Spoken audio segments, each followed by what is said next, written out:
Hi friends, சும்மா time பாஸ்க்கு YouTube பார்த்துட்டு இருக்கும்போது தான் இந்த வீடியோ பார்த்தேன். 5 மினிட்டில் ஃபாஸ்ட்டாக வந்து நமக்கு ஒரு இன்ஸ்டண்ட்டாக அல்வா பண்ணிடலாம். யாராவது திடீர்னு நம்ம சொல்லாமல் யாராவது கெஸ்ட்டு வந்தாங்கன்னா அவங்களுக்கு ஸ்வீட் கொடுக்கணுன்னா, குழந்தைங்களுக்கும் அப்படி தான் திடீர்னு எனக்கு ஏதாவது ஸ்வீட்டை வேணும் அப்படின்னு சொன்னால் கூட இந்த அல்வா பண்ணி கொடுக்கலாம். ரொம்ப ஈஸி தான். நெய் ஊற்றி நெய் சூடானதுக்கப்புறமா இந்த நம்ம கோதுமை மாவில் தான் பண்ணுறோம்.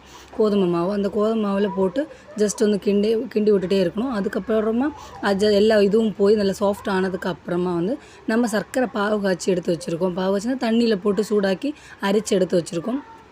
அதை வந்து இதில் மிக்ஸ் பண்ணி விட்டுணும்.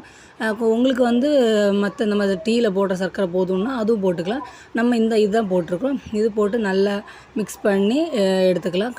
அதுக்கப்புறமா நெய் ஊற்ற எவ்வளோ தூரம் நெய் ஊற்றுறோமோ அவ்வளோ தூரம் அது பேனில் ஸ்டிக் ஆகாமல் நல்லா வெந்து வரும்.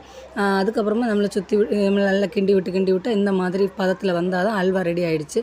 நம்ம பேனில் வந்து ஒட்டாமல் வந்துட்டாலே நமக்கு வந்து அல்வா ரெடி ஆகிடுச்சின்னு அர்த்தம்.